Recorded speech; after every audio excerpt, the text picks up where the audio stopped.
is. All right, yeah, I'm super excited to jump into this because today we're going to be talking about how to unlock the power of your people through something called adult development theory. What's so important about adult development theory and why I think it's so incredible is that the large majority of people have never actually heard of adult development theory. And what's the important thing to know about it is that there's 60 years of research that proves that all adults, regardless of your race, your gender, language spoken, location born, socioeconomic status, or any of those things, will pass through these predictable and sequential stages of development. If you can understand each one of these stages, you can understand how to unlock the power of your people. You can understand where conflict comes from. You can understand why certain things happen. For example, out of curiosity, in the chat, give me a yes if you've ever had the experience where someone came to you with a problem, you gave them the exact advice that they needed to solve that problem, and you knew beyond a shadow of a doubt that they were not going to follow your advice. Do me a favor and give me a yes in the chat if you have ever had that lived experience. They had the problem, you had the solution, didn't follow it. Well, my promise to you is you'll actually understand why that happens. Have you ever had the experience where someone did something and you've thought about why they did what they did, and for the life of you, you could not understand why they did what they did? Have you ever had that experience? Give me a yes in the chat. And you've thought about it. You've looked at it from every angle. But no. Okay. Jennifer, I see you. Renee, yes. Okay. So my promise to you is that this research will help you understand that, and most importantly, help you unlock how to interact with them much more deeply. So here's what we're going to do. I'm going to start with a little video. Okay. I'm going to show you this video. And all I want you to do is count how many times the players in white pass the ball. So count how many times the players in white pass the ball.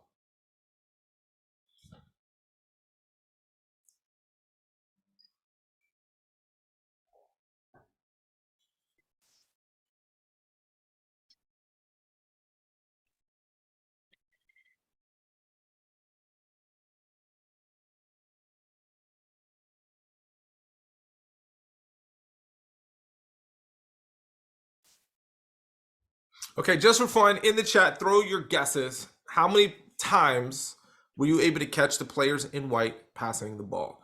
Renee says 16, Eric says 14, 16, great, okay. Now, lost count after 9, that's okay. Now, the correct answer, if you're curious, is 16. But what's more important is how many people spotted the gorilla. So if you have seen a video like this, or maybe heard about this, about 50% of people will see the gorilla. So if you saw the gorilla, great. But how many people noticed the curtain changing color or the player on the black team leaving the game? Okay, so let's rewind and let's watch the video again. So this is the exact video that you just watched. Okay. Knew the curtain changed. Oh yeah, I did see the gorilla. Yeah, so here comes the gorilla. There goes the person on the black team, and now the curtain goes from red to gold. Okay. Yep. Now, here's what's so interesting to me about this particular activity. It happened right in front of our eyes. We all saw the exact same thing at the exact same time. The only challenge was, if we're looking for something, in this case, the direction was to look for how many times the players passed the ball in the white shirt, it's easy to miss so much. What adult development theory will do for you will actually help you stand back and take a look at the full picture of human interactions. My promise to you is, as I describe all of this to you, it should be very familiar. The difference is you've not had the language per se to communicate it. And I promise you, after our session today, you'll be able to understand it much more deeply and see all these hidden things that before may not have been so obvious. So the important thing to know is that your organization will only be as strong as the people who make it. So therefore, developing your people is one of, if not the most important role any of us can have as leaders. So I want you to know you're in the right place if that's important to you, because if you'd like to have your team to have increased staff morale, to gain access to resources that they can use in their daily routines and are able to increase their capacity to work together, to be refreshed, rejuvenated, and recharged with a renewed sense of purpose and camaraderie, and have a sense of belonging. This research is going to help you achieve those Brianna things. Myers, how are you doing today? And if you're looking for ways to develop your team that's backed by research, and ideally you have a set time of year that you hold conferences or professional development for your team so you can actually teach or show this information, will be very ideal. So my promise to you is that we have a short amount of time today. Usually when I do this particular workshop and I work with folks, we typically do about 2 hours or so to really get into the depths of it. I'm going to teach you everything that I can in this limited time that we have together. Before I conclude, if anyone's interested in taking it to the next level, maybe working more closely, I promise to show you how to do just that. So the key of adult development theory is that adults pass through these predictable stages of development. Each stage has different fears, triggers, and motivators. Okay. Now, out of curiosity, in the chat, give me a yes if you've ever heard of child development theory before. So give me a yes in the chat if you've ever heard of child development theory. So this is a very popular idea, right? And most of us are familiar with this. Okay, so I'm seeing some yeses come. Perfect, right? So if you've not heard of child development theory, or a very quick recap, there's these different stages, steps that all children will pass through. So there's something called object permanence. So a child who's between 0 and 2 years old does not have object permanence yet. That's why you can play peekaboo with a 6-month-old and it's the greatest game in the whole wide world, because the baby is blown away that you've disappeared as they put their hands in front of their face, right? But if you tried to play peekaboo with a 16-year-old, you would get arrested for stranger danger, because clearly they know you're putting your hands right in front of you. Why are you playing that game with me? That's weird, because as you develop, you understand that you have object permanence. So child development theory is like these steps that once you pass a certain age, you're guaranteed to move as long as you're developing healthily and normally. What's a little bit different about adult development theory is actually stages that nest inside of you. So as you pass from one stage to the next, you don't lose the stage. It doesn't disappear like it does in child development theory. It actually becomes a part of you that you can access when you need. So said a little bit differently, first we learn how to crawl, then we learn how to walk, then we learn how to run, right? So walking is nested inside of the skill of running, and crawling is nested inside the skill of walking. Just because you learn how to walk or run doesn't mean you lose the skill of crawling or walking, if that makes sense. So what's important to note about these stages is, even though we all have a primary stage that we process and make meaning and sense of the world through, it's not like we lose those stages. And this is going to make a lot more sense in a moment. So I got your back. There are 4 stages that are most important for all of us to focus on. The 4 stages called self-centric, group-centric, skill-centric, and self-authoring. The reason why I'm focused on these 4 stages, there's technically 9 stages altogether. I don't focus on all 9 when I do this work, because there's what's called pre-conventional, conventional, and post-conventional stages. The pre-conventional stages are folks that are adults with developmental disabilities. So typically these are folks that require care and someone to take care of them. So are they adults? 100%. Are these typically the kinds of people that are going to be in your workforce or in your team? Most likely not. So we don't cover the intricacies of those particular 4 stages. The post-conventional stages represents about 10 to 15% of the population. So 80 to 85% of the population will actually be housed within one of these 4 stages. So the biggest bang for your buck is to understand these 4 stages, because the odds are super high that these are the stages where you're going to be interacting with people. Okay, so I'm gonna break down some of the stages, how they work and how they make sense. But okay, great. So these are the 4 stages. Now, here's a better way to understand, because even though we've been talking about the stages, it still can be a little hard to grasp. So let me give you an analogy of how it works. Out of curiosity, in the chat, who here has ever heard of generations before? Like Gen Z, Millennials, Generation X, and then ever seen any research on like, oh, baby boomers, they love writing in cursive and using a record player, and Gen Z loves TikTok and sending text messages, right? So if you're familiar with generations, which I'm seeing some of you are, you'll get that there's tons of research that shows that we make decisions based upon when we were born. And that information is absolutely wonderful. So if you think of generation is about age. okay, about how old you are. Adult development theory is about stage. So said a little bit differently, generational research says you make decisions based upon how old you are. Adult development theory shows that you make decisions based on how mature you are.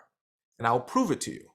How many of you have ever met somebody who's 40 years old, but they act as mature as someone who's 10 years old? So even though they're 40, their maturity level is a little young.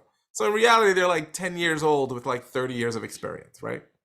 And conversely, we've also met people who are younger, but they're an old soul, right? You've ever met someone who maybe is in like their early 20s, but they just skew a little bit more old? There's something about them that's a little bit more mature. So what you'll actually find is that all adults, you, me, everyone, pass through these stages. And this is what's so important. Your generation does not change. Okay, so if you're a millennial, that's who you are. If you're Gen X, that's who you are. It will not change. There's also things like personality. So you've probably heard of lots of different personality assessments, like, letters and colors and Myers-Briggs and research and all that stuff. Typically, not always, but typically, your personality doesn't change either. So this is why I think this research is so important for anyone who cares about developing people to understand. Your generation doesn't change, your personality doesn't change, but your stage does change. And the reason why that's such a crucial idea for all of us to grasp is if your stage changes, that's your biggest opportunity for growth in developing your team.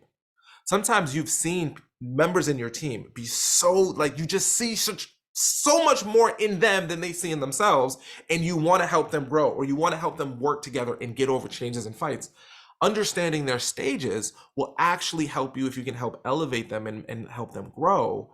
This is where you actually can affect change. And if you don't believe me, if you tried to change someone's personality before, maybe someone you dated, how'd that work out for you? Good? Probably not, okay?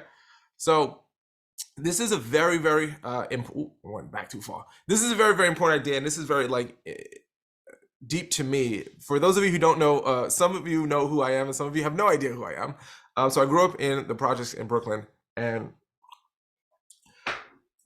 having a sense of your sense and yourself. This is where I grew up. This is my apartment building where I grew up in Brooklyn, New York, in an area called Canarsie. And when you grow up in a certain environment, you are taught to believe and act in a certain way. And growing up in a place where it was difficult for lots of reasons that many of us are all aware of, whether it was seeing violence or seeing getting picked on or made fun of or bullied or any of those things that affect who you are and how you show up as a person, it's very easy to feel limited in what you can achieve. Now, adult development theory actually shows us how we can take people, regardless of where they're born, and help develop them. Now, very quickly, the amount of work that has changed my life. I've done lots of research. For those of you who don't know who I am, I'll go through this very, very quickly. So I've done research for the last 17 years on how to develop people. I've worked in the student market, in the college market, in the professional development, in the corporate space. I've worked with lots and lots and lots of different people. And nothing has impacted the work that I do and how I impact people more than this report right here. This is called the 9 Levels of Increasing Embrace and Ego Development, a full spectrum theory of vertical growth and meaning making, post-autonomous ego development by Dr. Suzanne Cook-Greuter. Now, if you've got no idea what I just said, you are not alone. The only thing about this research that's impacted me so deeply is that it's super academic. For any of you who love academic reports, this is a 100-page academic research paper. It goes over the last 60 years of research, tens of thousands of data points proving the research that I'm showing you. So if you'd like to read it, please read it. It is fantastic. It's just super dense. And what happens is when you take this incredibly important and rich information, but you make it super inaccessible through its language, and who knows about it, this research comes out of Harvard and Boston College and some folks out in Switzerland. It's not accessible to the average person. And Dr. Suzanne Cook-Greuter, who wrote this paper, who's probably the foremost researcher on this topic, I've worked directly with her, I've studied directly with her, and my whole goal is to take all of this incredible information and make it accessible to the average person so they can take this information and grow with it. And as I said, I've done work all over the country. This is just some of the highlights of the work that I've done, whether it's been professional speaking, writing books, appearing on television shows, doing speaking engagements that have impacted lots of different people. What I've cared about more than anything else is figuring out how do you take information that changes lives and make it easy and accessible to all people. I've also I host a Disney Plus show. This is I'm gonna skip it. I'm just gonna skip it. I host a Disney Plus show on Disney Plus called Family Reboot. So the work that I've done has taken me all over the country and speaking. But this really isn't about me. This is about you. So I want to get to really the information that's going to impact you. So personality generations, the stage is the basket that really makes a difference and changes lives, right? And when you actually understand what I'm about to show you in a few moments, it's going to dramatically shift your perspective. It's going to dramatically shift how you understand how people develop, how you create your training and development programs, how you move people where they are to where you want them to be in an actual sustainable way. And it's going to completely shift your perspective. For example, have you ever considered that maybe a vampire sucks your blood because they can't go out to the sun themselves? You ever think about that? No. Sure, you think about yourself. Was that funny? Was that Renee found that Renee, thank you. I still think this is one of the funniest things in the whole world, because vampires are villainized for this blood sucking, but they can't get the essential vitamin D that they need, and supplementing it doesn't work. Research proves it. Okay, that was a bad joke. Thank you, Renee. No one else liked it. I'm gonna move on. I like that joke. I think that's funny. I think that is thank you, J-Dub. That is an overwhelmed perspective. All right. So let's go into the depths of it, okay? There's two kinds of growth, okay? Most professional development focuses on the first kind of growth, which is called horizontal growth. This is the type of growth that changes what we do. This develops our skill sets and our knowledge. So most of the time when we're trying to develop people, we're trying to teach them things to do. However, there's a second type of growth that's often overlooked that actually allows us to apply it in a deep way. And this is called vertical growth. This is a type of growth that changes who we are.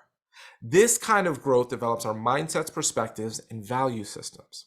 The reason why this is so important is because I can prove this to you. Out of curiosity, I want you to think about yourself 20 years ago, or yourself even 15 years ago. Would you agree that what bothers you, what you care about, what's important to you now has dramatically shifted from maybe 15 to 20 years ago? Just think about that for a moment. Things that in your early 20s was super valuable and important to you, maybe now, not so much.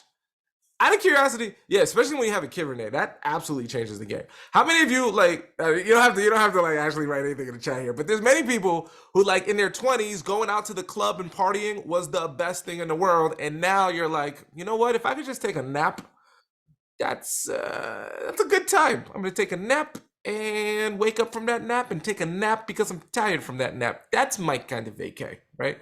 Now, it doesn't mean that you're wrong. It doesn't mean you're bad in any way. It just means you evolve and you change. You know, I remember growing up in the projects where I grew up that I mentioned, if someone stepped on your shoes, it's the worst criminal offense in the world, right? Now, if someone steps on your shoes, it's no big deal. Now, are you still the same person? Yes, it's just who you are has vertically grown. Now, understanding this idea of vertical growth will actually help you understand why concepts in most professional development fail and what you can do about it. So with that said, let's jump into it. Let's actually talk about it. Let's go into one of the first stages and really dig into how it works. Now, this is what I want you to grasp. There are 4 stages. We're going to cover the first one, self-centric, in this particular training, and show you that each person goes through these stages, and we start here. The reason why this is so important is because if you've ever seen a version of your past self in someone and you're like, yo, I want to pull you here, understanding these stages will actually help you do that. And it'll also help you, as a bonus, have a little maybe credence or care for yourself, okay? So let's talk about this first stage. Now, as I talk about this stage, I want you to ask yourself, do you hear me describing someone you know, or do you remember when you were in this stage? Maybe you're in it now, so it might be easier to grasp. Now, the other thing to keep in mind about these stages, we don't believe that they're stages. When I explain it to someone, when I talk about their stage, they don't say, oh, that's a stage of development. They say, no, that's the way the world is. So I want you to be aware of someone you know. Actually, you know what? For fun, I'm going to do this for fun. No, we'll do this. Okay. We don't have time for that, but we'll do something for fun a little bit later. But for now, I want you to think of someone you know that I might be describing, as well as when maybe this might be applicable to you. Okay. So we're going to go into the characteristic traits of this. If anybody likes to take notes, this is a really, really good place to take notes. However, if you don't want to take notes, at the end of the presentation, I'm going to give you a summary of what we talked about here today. So if you want to be locked in and just listen to me, that works just as well. So whatever is your learning style, I got your back. Okay. So the first characteristic trait of this group is I win, you lose, meaning the world is viewed as a zero-sum game, meaning there's winners in this world and there's losers in this world. And that's just the way it is through this stage. Now, the reason why that idea is so important is because if you're winning, by default, what does that make me? Losing. And if I'm winning, someone else is losing. It's very much seen in this competitive mind frame. Now, what's fascinating is the more we develop over time, we realize something like the win-win. It's very much possible in the real world to have win-wins. But if I'm processing the world through I win, you lose, then everything that I do drives me wanting to win. That's why, out of curiosity, have you ever had an experience where you wanted to celebrate something and it had nothing to do with the diminishing of someone else, but there was this almost frustration or jealousy or anger that that person might have experienced when you were talking about your win? Because if you're elevating and doing well and they aren't in that world, even if it doesn't affect them, you're winning, they're losing. So what happens is we develop what's called two selves. The first self is our inner self, which is our true, real, authentic self. And then we also develop our outer self, which is the self we use to navigate with the world. Now, here's what's fascinating.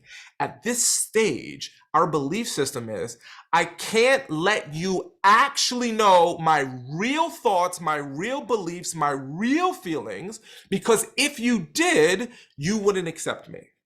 The world's not ready for someone like me. I can't be who I really want to be because I know I'm not going to get ahead. So we create our inner self and then we create the outer self. The outer self could be a smiley, happy, value matching kind of person, but the inner self doesn't have to. Okay, hold on. I'll prove it to you. I'll give you a situation.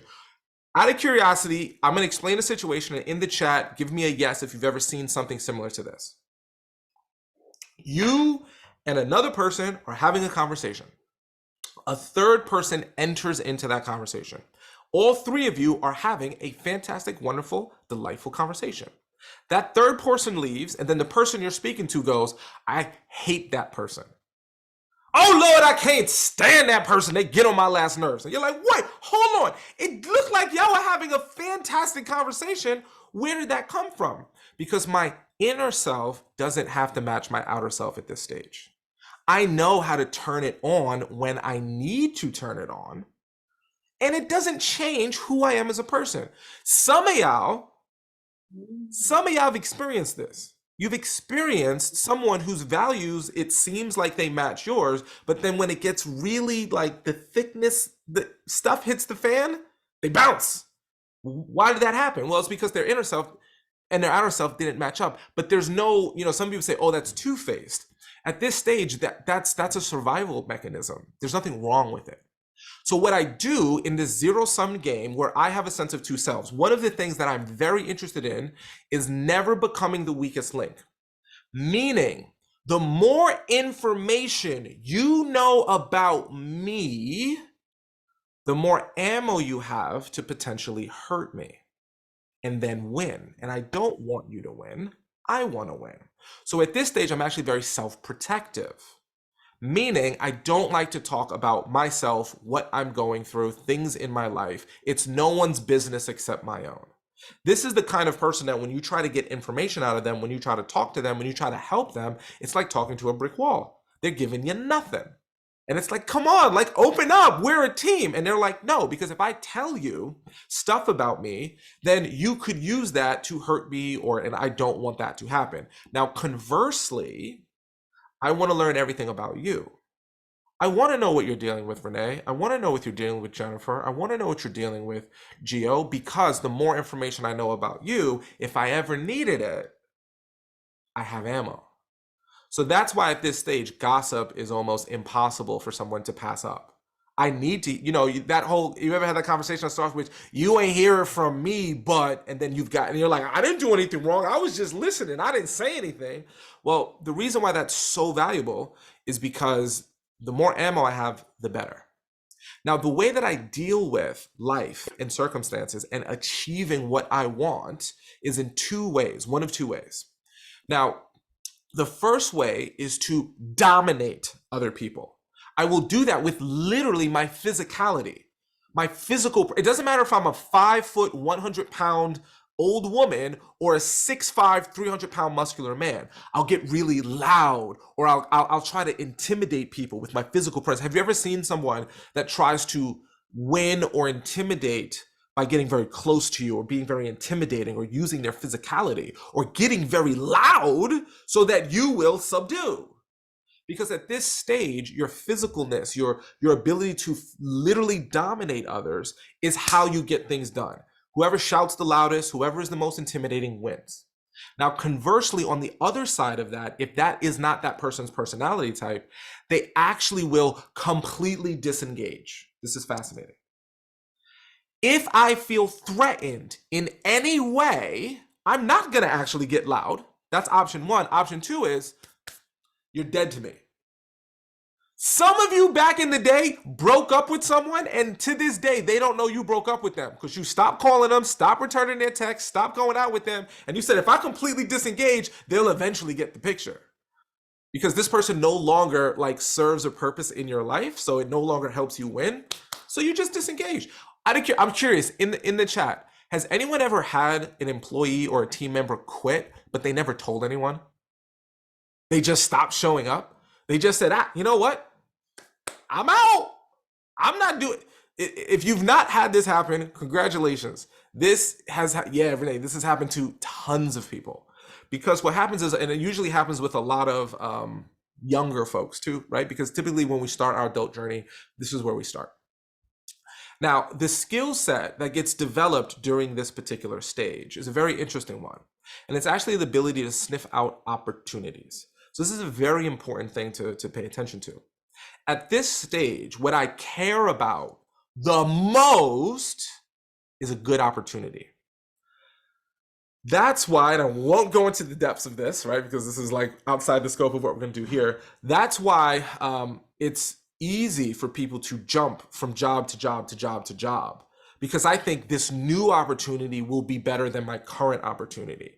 And what you're actually seeing right now in the workforce is lots of companies are laying off. If you've been paying attention to anything happening in the layoffs, lots of people are getting laid off. Who are they typically laying off? The newer people. Not the people who've been there for 10 or 15 years. So what happens is you have this culture of people jumping from job to job, thinking this job will be better, this job will be better, this job, and then they never create this longevity. They blame the organization or the leadership or the management, but they don't realize that they actually can find that opportunity probably within their same organization. So if you've been ever curious about retaining talent, understanding this in more depth is super important, because this can help you move away from losing people who are key people who might jump from you to another institution or another organization simply because they believe, you know what, grass is greener on the other side. The grass is always greener. But if you can actually show someone how to look at opportunity in a new way, then you can create that longevity. But if you try to tell someone, stay in this organization, it's going to be really good for you in 20 years, they're going to say, no, it's not. It's never going to get better. Let me jump to this new opportunity. And then what happens is we jump from opportunity to opportunity to opportunity with ever actually building depth. But the benefit, and the reason why it's a skill set, is if used correctly, this is where someone becomes really good at problem solving. Hear me out. Let's say I work with Renee, and Renee is like my boss. She's awesome. And for whatever reason, let's just assume, and I don't know this is true, I'm just throwing it out there. Maybe Renee's retiring in like 2 years. Okay, let's just throw it out there. So I go, oh my gosh, if she's retiring in 2 years, I could get that position. So what are the skills and things I need to start developing today so that when she retires in 2 years, there's no one else they're going to want to pick for me. There's no one else they're going to want for that job. But so now I start feeling out, what does Renee do? What skills does she have that I don't have? So I start seeing the problem and the opportunity, and I start preparing for it completely differently. If I don't build this skill set during this stage, then I just jump from thing to thing and never develop a really keen sense of how to develop oneself. Now, at this stage, there's a very big fear, a huge fear. Whether the person in this stage will admit it or not, this is what the fear is. They do not want to be taken advantage of by someone else. You actually have pride in this stage by saying things like, you can't scam me. Oh, you got scammed? Ha, you'll never catch me like that. And what happens is they're also you become very distrusting at this stage. If someone walks up to you and starts being nice to you, your first thought is they're trying to scam me. They're trying to take something from me. They're trying to get something, and I will not let someone do it. That's why when you deal with team development, what's so fascinating about this particular stage is, let's say I'm your boss and you're in this stage and you're one of my team members' employees. And I say something like, hey, I need you to come in an hour early on Tuesday so we can have a meeting. Someone at this stage will think, are you going to pay me for that hour? Oh, you try to get me to work for free. That's what I'm supposed to work 40 hours a week. You try to get me to work extra hours? No, not over here. This is also the type of person who says this. When you pay me more, then I'll work more. Have you ever heard or dealt with someone like that? When you give me more, then I will, because the belief is, if you're taking advantage of me by not paying me more, I'm not going to give you more of my time, effort, and skill set. And I think a lot of us know that that's like really like the opposite of how it works. The more you give, the more people say, oh my gosh, you're the type of person that we want to advance. But understanding this and having a way to communicate to them and express to them to help them understand is very important. But if you try to explain it to them through maybe how you see it, maybe from a later stage, they're not going to get it. It's not going to make any sense to them. Now, how do you get someone in this stage to take action? This is really, really important. I'll give you some very specific things. So let's say you're interacting with someone. They're showing you these skill sets. A couple of things. First thing is they'll do things in the name of getting an outcome. You ever heard of WIIFM, what's in it for me? That's super big at this stage. Now, what's fascinating, at later stages, what's in it for me doesn't motivate me whatsoever. It doesn't. But so for example, if I said to you, hey, come to my training, everyone who comes, I'm going to give a $50 gift card to Amazon. Now, I might get more people who are self-centric who show up just because they want the $50 gift card. Does that make sense? I'm only here for the gift card. I mean, how many times have you ever been invited to an event and you were like, no, and then they said there was free food and you were like, proceed, right? There's that what's in it for me? What's the specific benefit I will get? That comes from this stage, right? So actually, if you have folks at this stage that you're trying to develop, showing them specifically the outcomes they will get, whether it is monetary or whether it will get these folks more interested. The reason why that's very valuable is because if you can actually, when I do these programs with teams, we help them get a better sense of what type of team dynamics they have. If you actually have lots of different folks in your team, you need to actually get them excited about different initiatives and programs that you're doing in different ways. This particular group will 100% show up for a $25 gift card or for free food. But if you have a bunch of people in later stages, you could be offering free gift cards and they'll take them because who's going to turn down a $50 Amazon gift card? But that's not actually what gets them to show up. So understanding this actually can change the way you do initiatives, marketing programs, promotions, and internal communication, right? The other thing that you can do is show limitations of this old way, this particular stage. I'm going to give you the best phrase. I'm going to give you the best. This is, use it verbatim. It works all the time like clockwork. Let's say you're talking to somebody and they're demonstrating a behavior that you're like, that's not what you should be doing. It's not, like, you're short-sighted on this. This isn't going to work. This is the phrase that I recommend using. Feel free to write it down. How has that been working for you? How has that been working for you? You know what? I don't let no boss take advantage of me. I don't show up unless they pay me. Okay, got it. How's that been working for you? Well, I keep jumping from job to job. Now a doorway opens. Well, let's talk about how you actually make it work, right? Now, what's fascinating too, just as an FYI, if you ask someone how's that been working for them and they say great, wonderful, they're not ready yet for change in that area.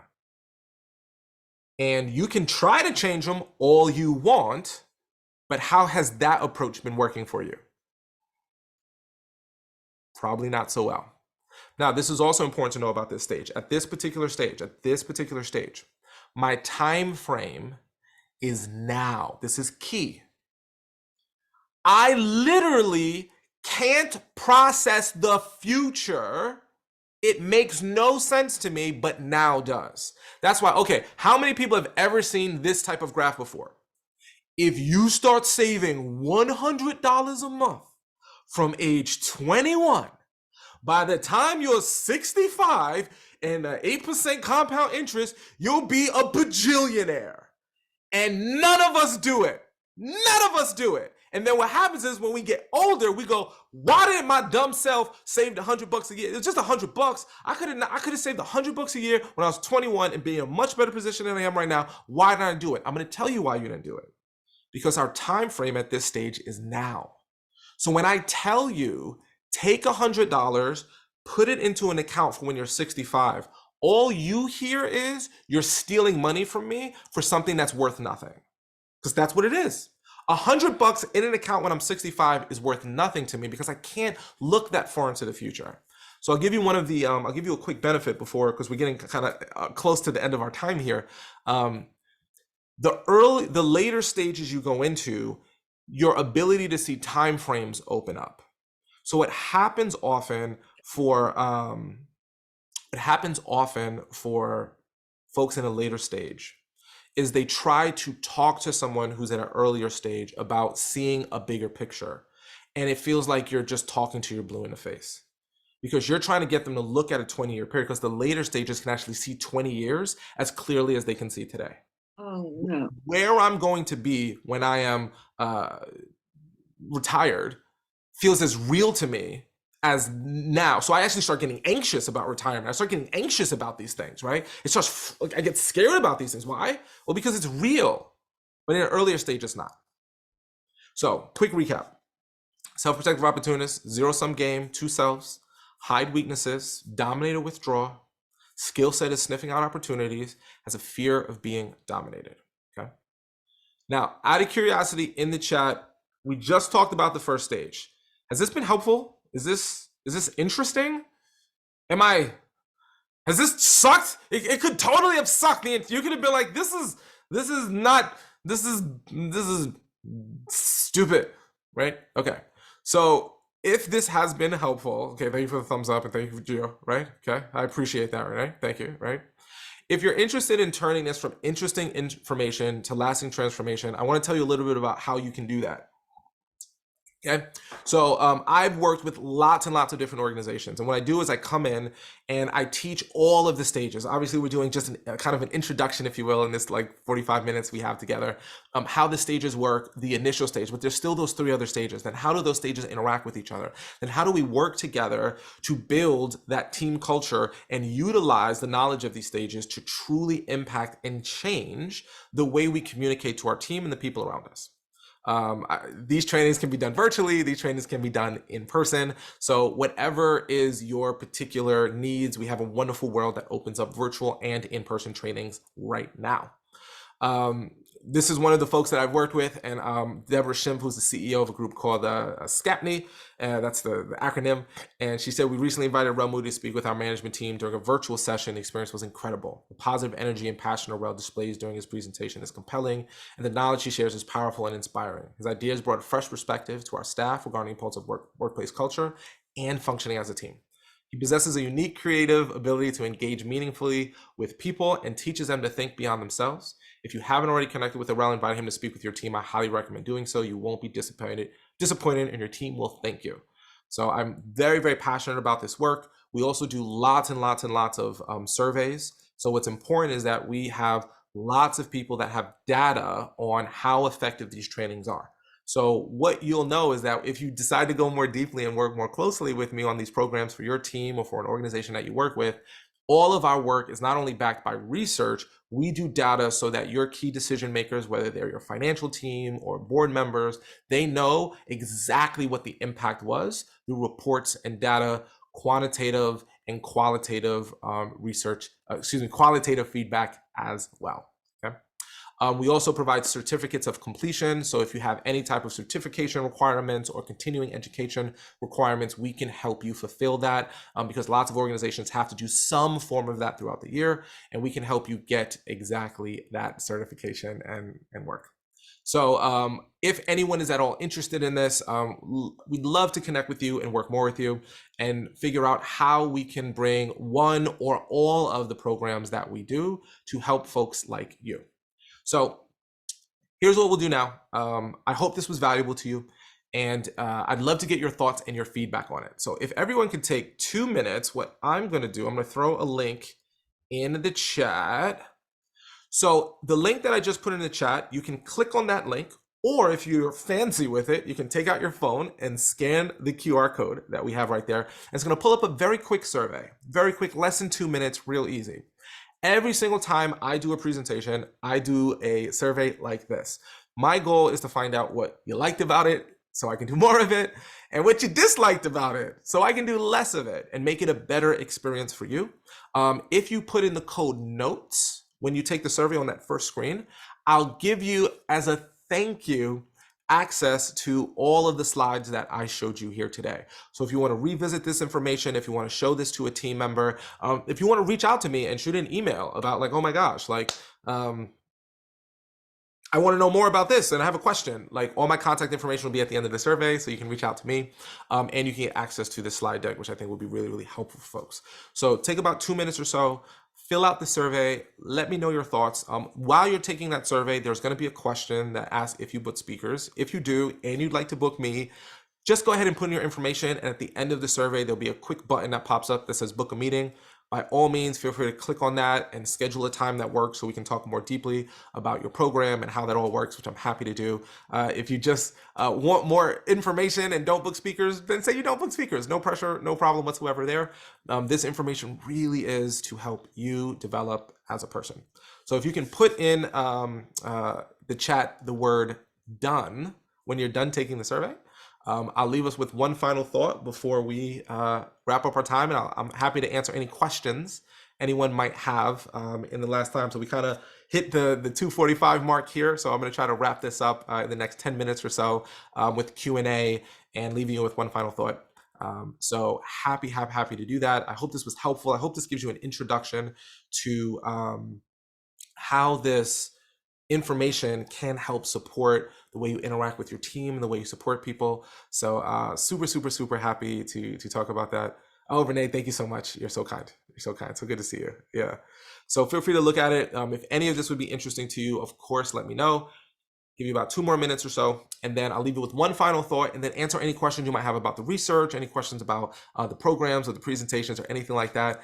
And then if you have to go because we're over on the 45-minute mark, I respect that. And of course, we'll let you go on about your day. So again, take the survey. When you're done taking the survey, put done in the chat. And I'll leave you with one final thought before we go.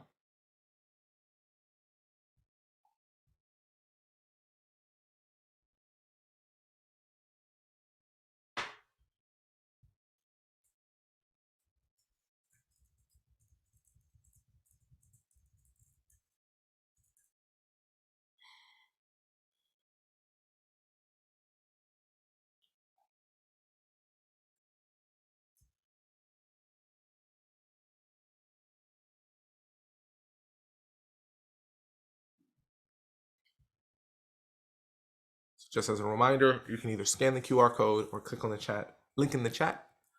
Give your thoughts and feedback on the program.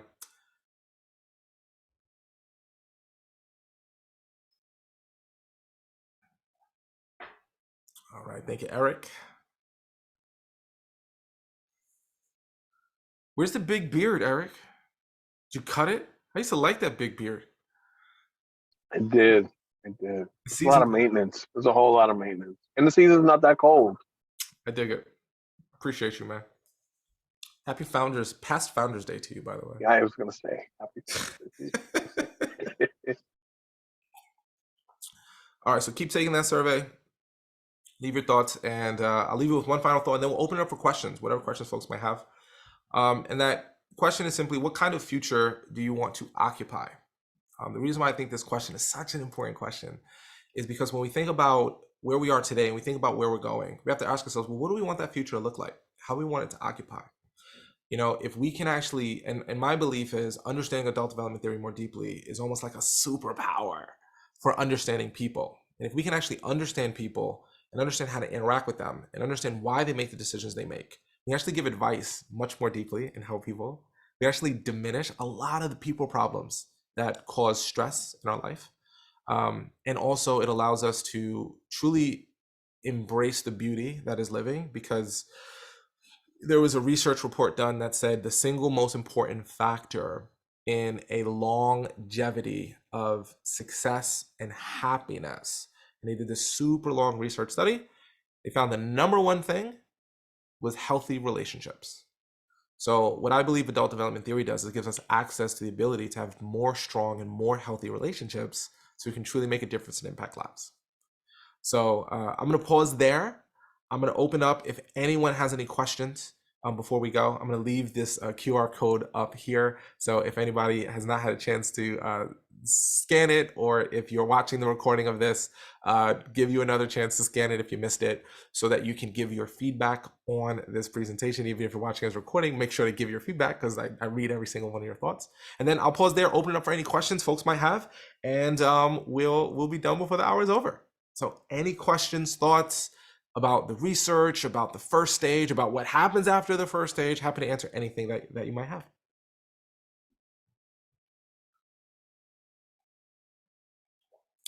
Yes, if you have any questions whatsoever about booking the speaking, you can send an email to bree@arelmoody.com. So you should copy that email. At the end, if you said that you book speakers or know someone who books speakers, we'll be able to reach out to you and get more information as well. But the process is super simple, super easy. So Bree is my event planner. Her name is Bree Myers. She's absolutely fantastic. She can walk you through all the different options, and we do our best to make the best option, whether it's virtual or in-person work. So happy to do that. Happy to talk about that. So Bree Myers is the person to reach out to. And if you took the survey and indicated you're interested, we'll definitely reach out to you and set something up as well. Great. You're welcome, Renee. Any other questions? I have a question, Arel. If Shoot you're it. doing this whole presentation, what's the time frame on it? And how much time is there a particular time frame for each Yeah. stage? So to really do the full presentation with all the stages, it's about 2 hours. That's the ideal. You can do, we have done, like I just was in Michigan 2 days ago and I did a keynote on it. What we did was a keynote and then a follow-up workshop. Because they didn't have an hour, they didn't have 2 hours for the keynote slot, which is like understandable because it was a conference. So the way that we broke it up is we did the first half as a keynote and then the next part as a workshop. So I would highly recommend 2 hours is the ideal time frame to do the full thing. If 2 hours is not possible, you need a minimum of an hour and you give a good overview. But if you want to really go into each stage and then answer people's questions, 2 hours is good. There is also the ability to do this as a half day workshop as well, which is really fun, because when you do a half day, if that is ever possible, we can do the content, go really deep into it, and then spend every single time I do this work, there's always so many cool questions that come up. And how about yeah buts, and what if I see myself in more than one stage, and how do I communicate it, what questions do I ask, and so on and so forth. So we can really dive into people's individual needs. So I love doing those. Those obviously aren't always available, but if there ever is a chance, doing it in a half-day workshop is like fantastic. 2 hours to really go through all of it. 1 hour is to give a good overview of how all the stages work. Good question, Eric.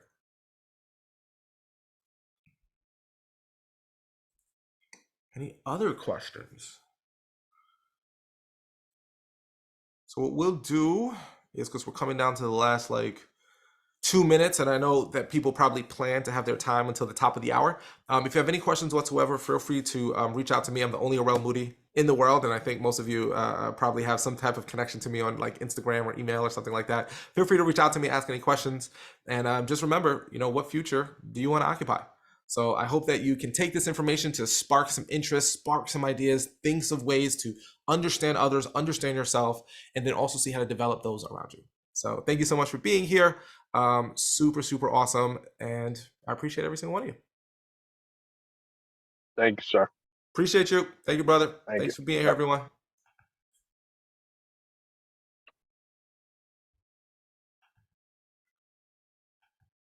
Oops. There we go.